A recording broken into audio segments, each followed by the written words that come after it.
Nasal high-flow therapy for newborn infants in special care nurseries. Nasal high-flow therapy is an alternative to nasal continuous positive airways pressure as means of respiratory support for newborn infants. The efficacy of high-flow therapy in non-tertiary special care nursery is unknown.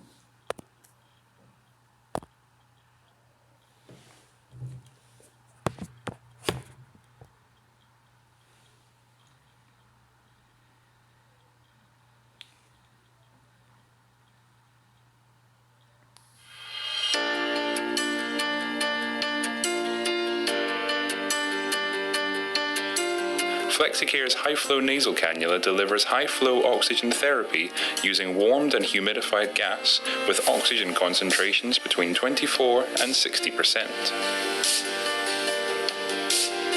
Flow rates are between 8 and 20 litres per minute for premature babies through to pediatric patients, and 40 litres per minute for adults, providing versatility to meet the individual patient's needs should their condition change. For patients with mild to moderate respiratory distress syndrome, high-flow oxygen therapy improves blood oxygenation and reduces work of breathing without the need for non-invasive ventilation or intubation in selected patient populations. The Flexicare high-flow nasal cannula comes in a wide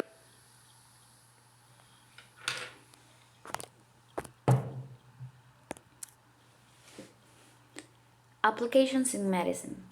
Researchers perform a multicenter, randomized, non-inferiority trial involving newborn infants in special care nurseries in Australia.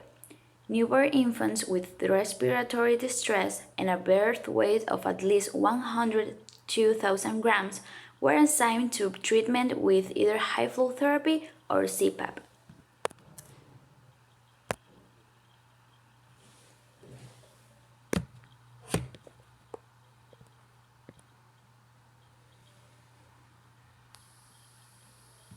Hi there, I'm Stephen McKinstry. I'm a co-author on this respirology publication, which was a randomized controlled trial comparing nasal high-flow therapy and non-invasive ventilation in COPD patients with chronic respiratory failure.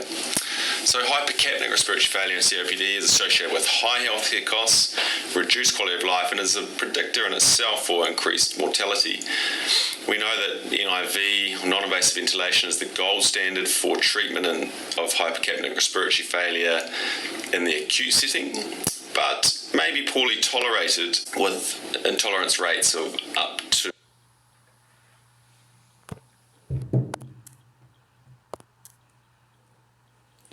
Pros: longer overall survival. Long-term effects. Cons: may cause side effects like nausea, vomiting, loss of appetite, and weight loss.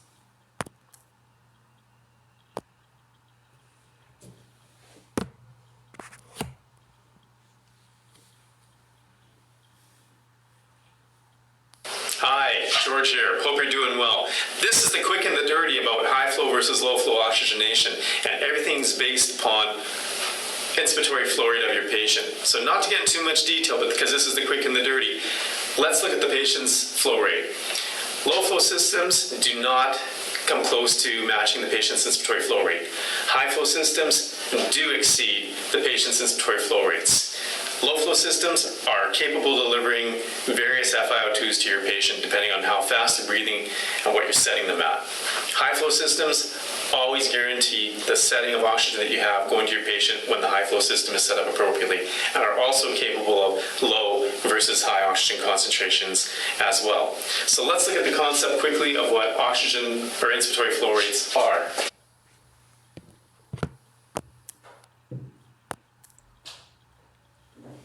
Nasal high-flow therapy was not shown to be non-inferior to CPAP and resulted in a significantly higher incidence of treatment failure than CPAP when used in non-tertiary special care nurseries as early respiratory support for newborn infants with respiratory distress.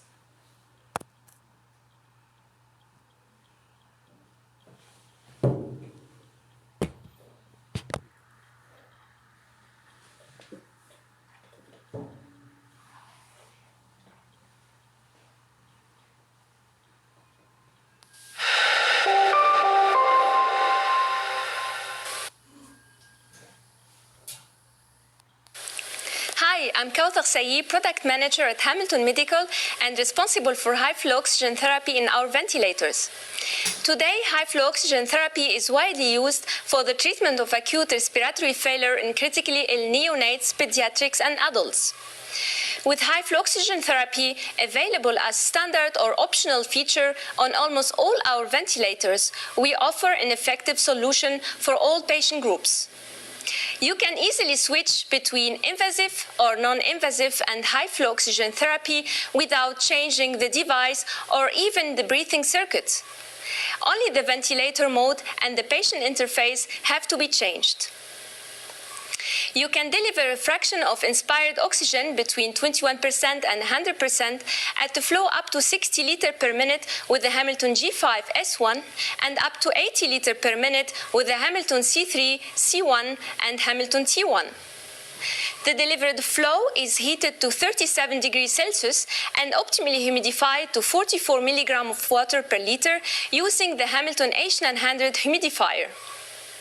Continuous display of plethysmogram and SpO2 values using neon codon or Massimo pulse oximeters allows you to monitor the oxygen administration and to minimize the risk of hypoxemia.